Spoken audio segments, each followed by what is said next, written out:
और मुझे लगता है हमें पर्सनली जाके उनका मेन्यू चेक करना चाहिए, मेन्यू में क्या अच्छा है क्या अच्छा नहीं है, और बिजनेस के लिए कॉम्पिटिटर्स पे नजर रखनी चाहिए ना। I am impressed. Thank you. ठीक है, चलते हैं।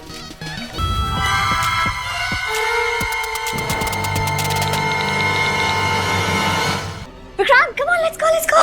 My phone? Oh yeah, here.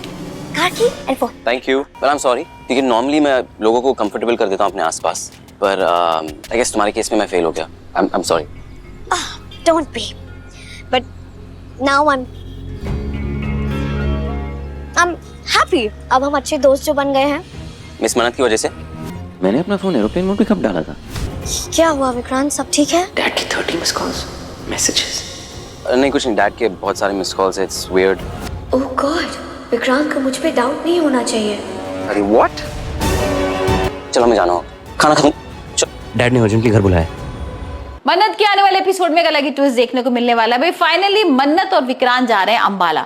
अब ऐश्वर्या को तो बिल्कुल चाहिए ही नहीं था कि ऐसा कुछ हो, यहाँ पर ये अंबाला भी जाए और सोनिया खन्ना का पता लगाए, लेकिन भाई किसी तरीके से विक्रांत के संग पहुंच रही है और हम देखेंगे कि यहाँ पर ऐश्वर्या को कितनी ज्यादा तकलीफ होने वाली है।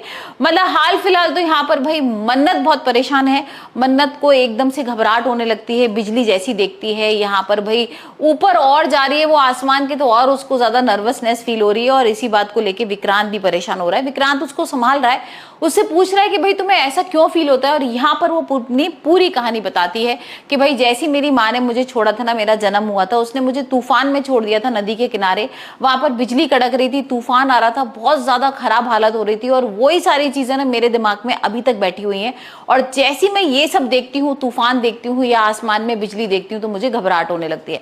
अब भाई विक्रांत उसको संभाल रहा है, समझा रहा है कि कुछ भी नहीं होगा, मैं तुम्हारे साथ हूँ, उसके लिए गाना भी गा रहा है। और ये सारी चीजें देख के ना ऐश्वर्या को बहुत गुस्सा आ रहा है। भाई हमने देखा था ना कि ऐश्वर्या उसी सेम फ्लाइट में आती है, यहाँ पर उसको बिजनेस क्लास में आना होता है, लेकिन किसी तरीके से सीट्स होती नहीं है और वो साथ में ही सफर कर रही है।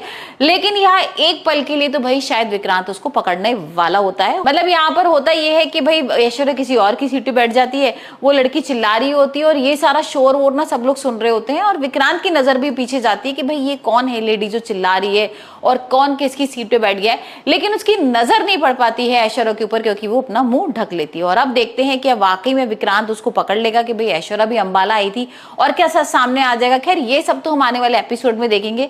हाल फिलहाल तो यहाँ पर भाई मन्नत को हमने देखा है कि वॉशरूम में ऐश्वर्या ने बंद कर दिया। विक्रांत किस तरीके से उसको बचाएगा ये भी देखना होगा, क्योंकि भाई आने वाले एपिसोड में हम देखने वाले हैं कि मन्नत मिलने वाली है सोनिया खन्ना से, लेकिन नकली सोनिया से। अब यहाँ पर ऐश्वर्या को ये घबराहट हो रही थी कि भाई अगर वो सच में मिल गई और यहाँ पर सच पता लग गया तो सारा खुलासा हो जाएगा कि मैं ही इसकी असली माँ हूं। तो यहाँ पर किसी तरीके से वो किसी नकली सोनिया को भेजती है, और अब देखेंगे जब मन्नत उससे मिलेगी तो कितनी इमोशनल हो जाएगी और वाकई मन्नत को लगेगा भाई ये तो मेरी असली माँ है। अपनी मौसी के बारे में बात भी कर लेगी कि भाई उनको जरूरत है बहुत ज्यादा और वो हॉस्पिटलाइज है, और वो जो सोनिया खन्ना नकली वाली है वो मान भी जाएगी। तो देखते हैं आने वाले एपिसोड में किस तरीके से यहाँ पर विक्रांत के सामने ये खुलासा होगा कि जो असली सोनिया खन्ना है वो है ऐश्वर्या।